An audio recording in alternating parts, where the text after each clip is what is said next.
Alright, hi everyone, this is Chad. I'm doing a walkthrough of my show here really fast. I'm going to start over here with one of my CG 2000 enclosures and show what I got in here.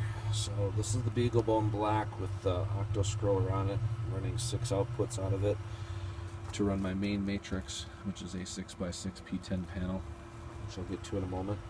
Also in here you see the Pi, that's a version 3. And then I just got a little extra fan on there, just keeping it a little cool. But that's my main box. The network cable coming out of it right down here feeds over to my other box, which is my main box over here right next to the P10 panel board, which is my main 682. So in here is the Same Devices 682. Adjust it here. And this again is my main board. If you look at the board down here, in cluster 4, I've got an output right down here with it outputting DMX. So all I do is just use the ground, the clock, and the data ports off that guy. And then you gotta put that little jumper there, 1 to 4 jumper, because cluster 4 is now doing DMX. You gotta put that and shunt that. And then I've got my clusters going out here. I'm on version 5 software, so I'm able to run extra different lengths on each of my outputs. There's my main show router underneath there. It does tend to work pretty well, even though it's underneath the cover here. I do get pretty decent Wi-Fi all over the front yard. And then there's one of my switches. So the first router comes out here and goes to a switch here on the black line. I also have another switch in the yard that I'm using, which is this wire here. And on this other one, I'll keep those two on the other controllers as well. This is a 5-volt system. My entire show is a 5-volt system. So off this main box, that blue wire that you see in front of you there, that is a DMX wire, and that runs off to these other kind of dumb controllers that I've got. These are RPM 16 SSR controllers. There's a pretty good shot of it. But I love these controllers. They work great for my incandescent part of my show. They're 16 channels. I don't know if they're available any longer, but I'm not going to give mine up. I have, I think, 16 of them, and I use them for doing, again, my incandescent part of my show. I have mini lights on some of my trees. I've got icicle lights and things like that. This is one of my speakers for my show. I do send the signal out of the Pi into an amplifier box, which is right here next to my 682. Pop that open here. Inside you see my FM modulator, FM transmitter. I don't know where I got that. I think I got it on Amazon. I think it's one of those 50 milliwatt / 500 milliwatt switchable units. I have it at the high power setting, and then I connected it to, I made a little extension wire here with a BNC connector, and then that wire goes up to my second story, so I get a little extra range. I also bought a little LePi, little 20 watt by 2 amplifier, which is plenty to run these 4 ohm outdoor speakers for the front yard. And as I show you an overview, you'll see about how far away. And that's all enclosed in a little enclosure here. The matrix panel that I've got, again, is a 6x6 matrix. I'm going to take a picture of the front of the house here. So that was the little SSR 16. There's my E682. That right there is my amplifier and FM modulator. There's the big 6x6 matrix. And there's the box we started at. That's the one that has the Pi and the Beagle Bone Black that runs the matrix. In the box next to it right here, I've got the power supply, a 5-volt DC power supply that runs the matrix. So that's what we got there. That's all that's in there. That's all it needs to be in there. On my 6x6 matrix, I'm running about 40 amps, I believe, 42 amps, I think, of draw at full white is what I think it turned out to be. And I've got a 60 watt 5-volt power supply in there, I believe. It might be a 70, I'm not sure, but that's plenty. I am going to rewire it for next year. I've got it daisy chained right now with power coming down from this panel into this one, and then those go into a block, and then this panel goes into another block, and so on and so forth. And I'm going to run those with little thicker gauge wire than what Ray sent me when I bought those panels from him.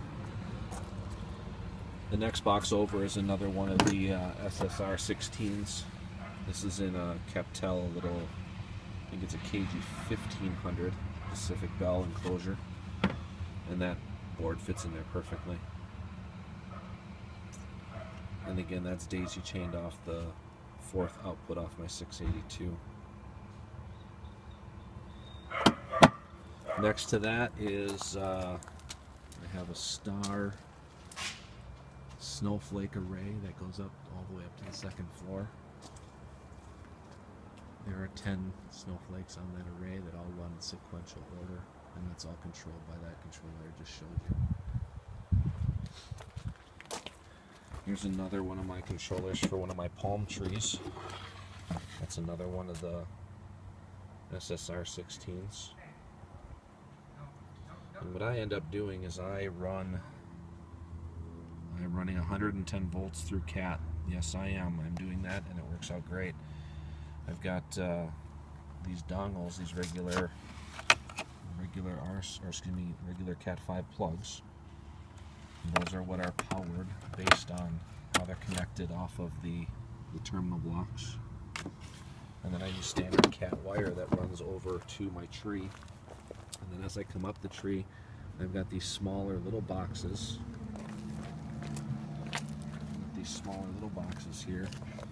And inside these Captel enclosures are, if I can open it up, is another dongle that breaks off, and I've wired in some female ends of extra lights that I've had laying around. So that's my way that I can get signal up the tree trunk, as I've got white and red lights on each section of the tree, and then I've got 6 sections going up the tree for a total of 12 channels. So there's a section that's right in that section, then there's section 2, then there's section 3, section 4, section 5, and section 6, and they each have white and red. So that's how those run. And then to simplify the wiring, instead of pulling that 16-2 wire all the way up for each section, I just bring one CAT in at this point, and it does sections 1 and 2. I bring the next CAT up to the next section, it does 3 and 4. And then the last box there at the top does sections 5 and 6. So it just simplifies my power wiring coming up. So that's how I do that tree. One of the first things I bought when I first started this hobby were these rainbow floods. And those were a kit that I bought and put together about 24 of those. And I just put them in a small little project box with a gasketed seal. Some of these even, I put a little desiccant bag in there to make sure that they stay nice and moisture free. I've got those surrounding all over the show.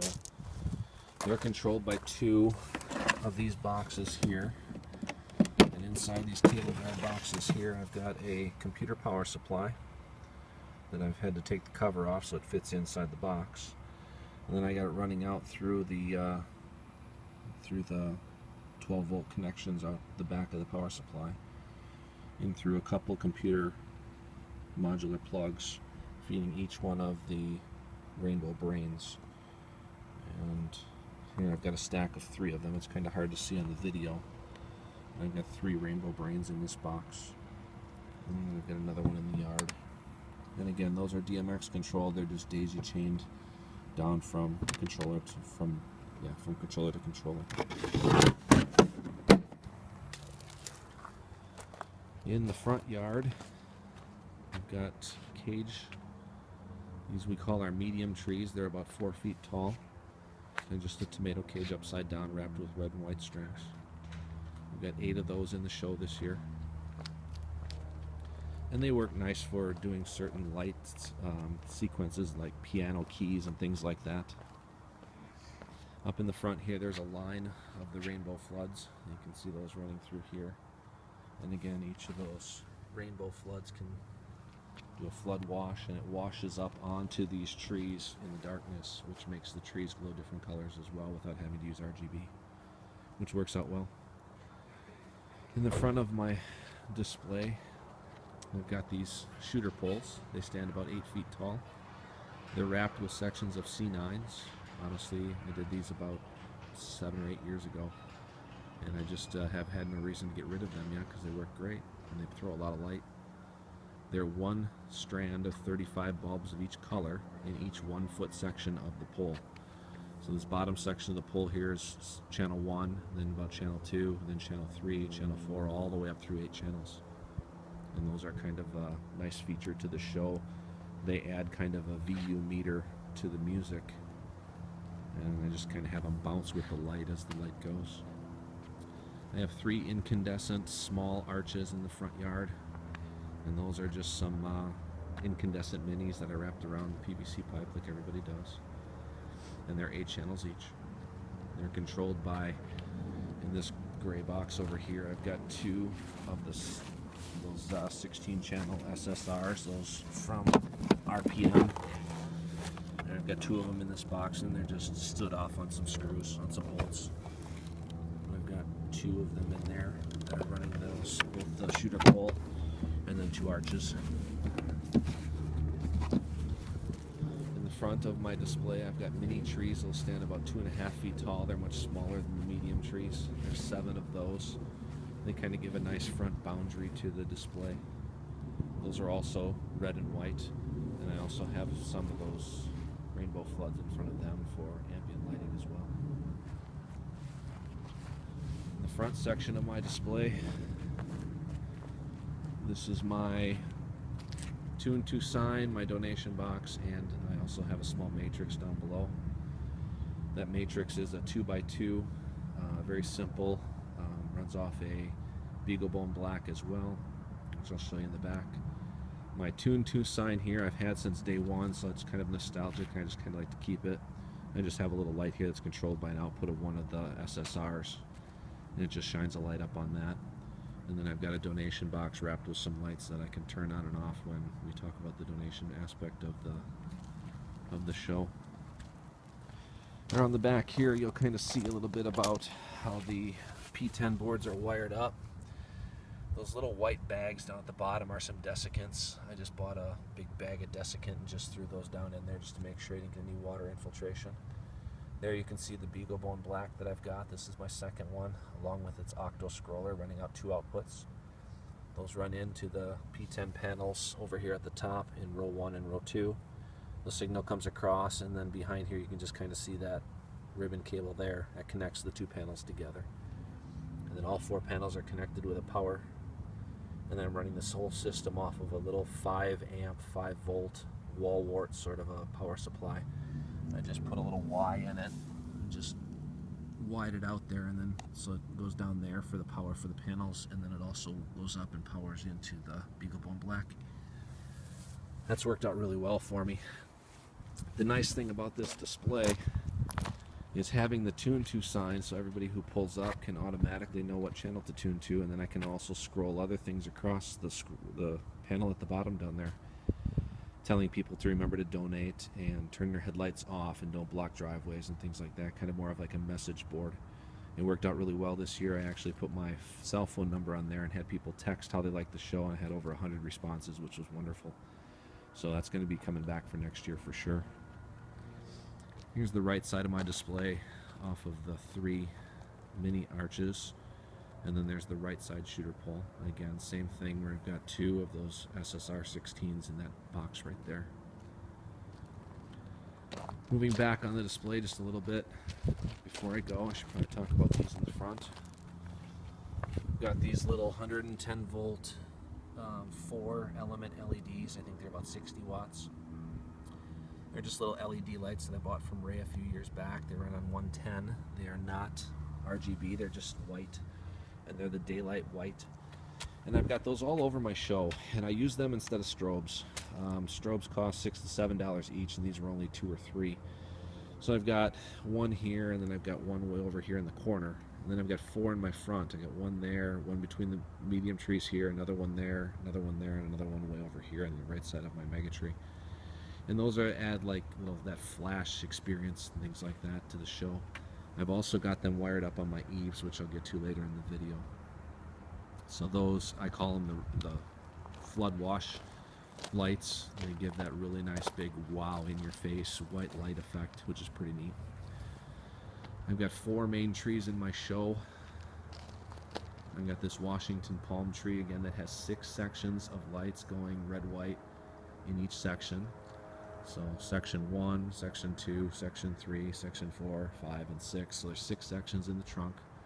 And then up in the canopy, it's kind of hard to see in the video, but I do have some canopy arms with some mini lights up in there. And those are just incandescent lights, red, green, blue, white, and then for Halloween I also do a orange and a violet. So those are kind of off for the Christmas display. So that puts 4 channels of lights in the canopy, 12 channels coming down the trunk, leaves me a 16 channel controller, works perfectly. I've also got that in my queen palms, which are right there by my front door. It's the same thing. The queen palms have the same things with the lights in the canopy. And then my Washington palm in the front, and there you can see those palm fronds. The palm fronds I just bought some just regular 1/2-inch conduit, and I just put some strapping onto the tree trunk and bent those poles and put them in little holders, and they worked out really well, even in the wind and the rain. They kind of give that nice palm effect. This is my mega tree. It's 16 sticks of 42. Back when I made this a few years back, it was the best way that I could populate with my 5-volt pixels and still get a good color rendition all the way through. And also using version 4 software on SAN devices gave me, you know, a full board basically without having to do any power injection, and also not having to cross universe boundaries. But now with version 5, that's kind of a moot point. Over here in these boxes underneath my mega tree, top box up here is the other rainbow brain. That one's running off again a computer power supply, running one of the rainbow brains. I got 5 outputs, and those are for the floodlights that are out here in the front yard.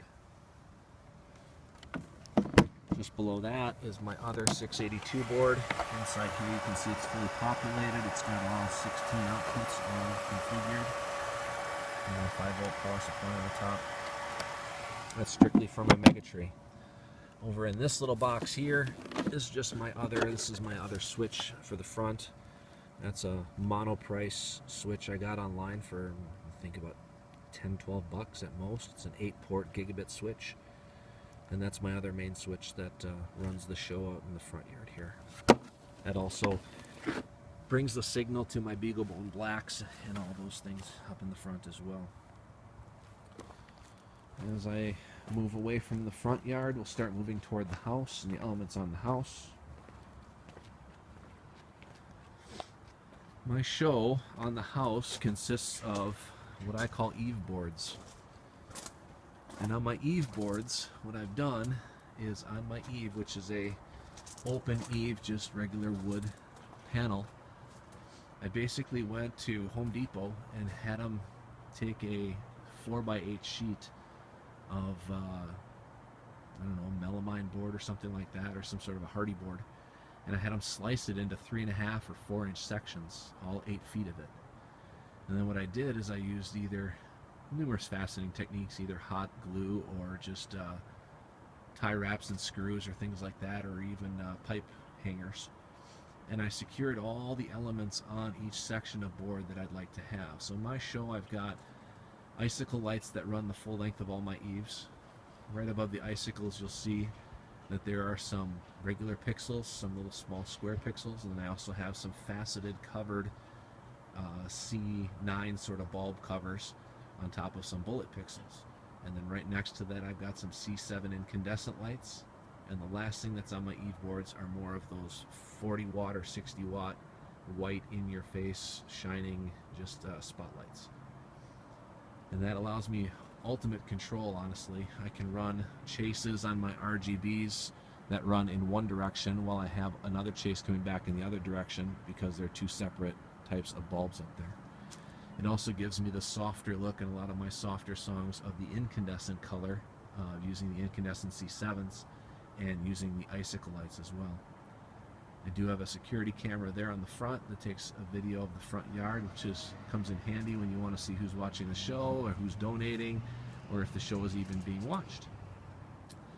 My eave boards, again, are in 8-foot sections, and what I did is I just wired in these little Molex plugs.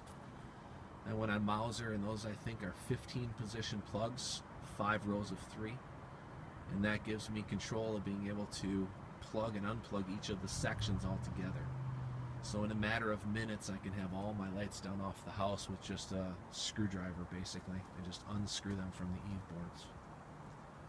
Another element I have in my show is these wreaths. They're just white and red minis, and I have them on 9 of my windows throughout my show, and those are all connected just to 2 channels, just one for white, one for red. So all the eaves and all the boards are all together, or all the wreaths are all together. As I move over a little farther away, across the front of my house, one of the last big features I have on my house is I took some top rail fence post, and I took 2 pieces of it and I connected them together, and that gave me that 20-foot extension. And then I welded up a Bethlehem star. That star is about 5 feet tall and about 3.5 feet wide, and it's covered with 71 of those square pixels. And then I just run a signal up there for one of my other 682s, and it runs the Bethlehem star. Down in the other front section of my walk underneath my porch are a couple of my other controllers. This is another 682. This one's responsible for the eaves on this side of the house with all the pixels. It's also responsible for that Bethlehem star, which is, I believe, right here. And then it's also responsible for the tree topper, which is right here. And that's for the tree topper on the mega tree in the front yard, which you can see there. Right below it is another one of the 16 channel, and this is responsible for the analog sort of things on the right side of the eaves. This is where my DMX signal stops. As you notice, signal comes in, and I've got the terminator little shunt there to keep the signal from bouncing back. Those work out really nice. The last section of my show, I'm going to have to go up on the lift, so I'll be right back.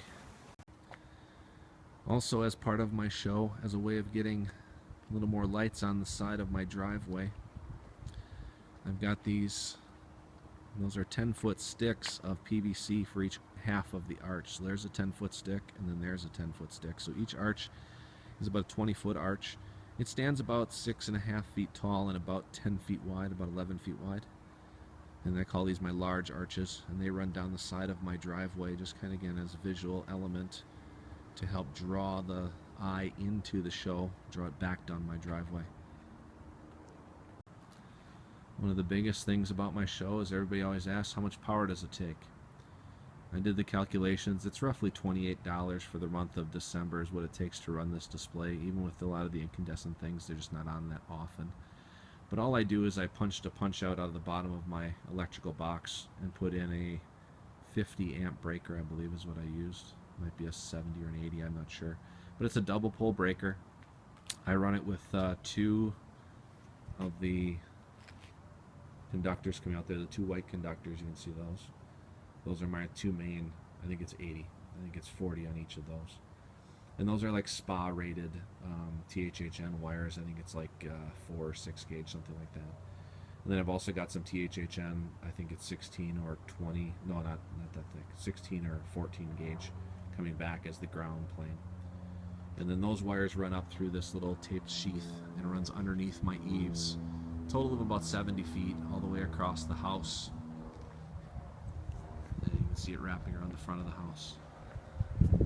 And then in that area of the house is where I mounted a little junction box. So I'll go up there and give a picture of that.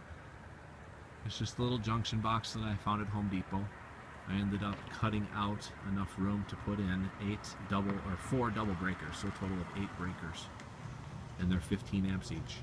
And the output of those breakers comes down to those that little white box, that gray box there with the white cover.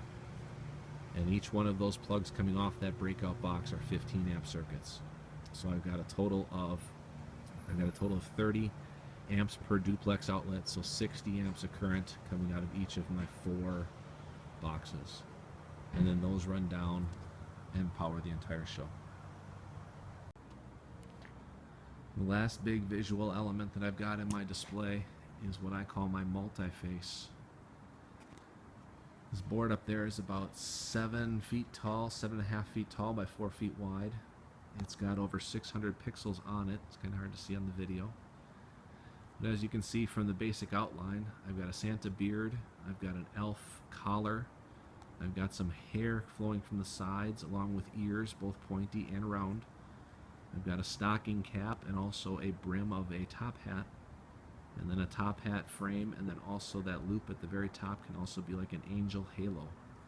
So this multi-face, depending on which color I use and which of the pixels that I actually fire, can be any one of a different characters. So if I fire just the loop at the top along with the facial features, I end up with, and some hair, I end up with an angel. If I do the top hat in a very dark color, like a 5% white, it kind of shows up as a very dark gray, along with facial features and maybe some collar, then I end up with a frosty sort of an effect. I can turn on the hat in a red and a white brim. It gives a really good Santa hat, or even an elf singing hat. I've got the full beard down here that allows Santa to sing, along with a mustache in the middle. So basically I can have a lot of different options. I've also used a green elf feature in my Grinch. All these videos can be viewed on YouTube as well, and I'll put a link to those videos as well.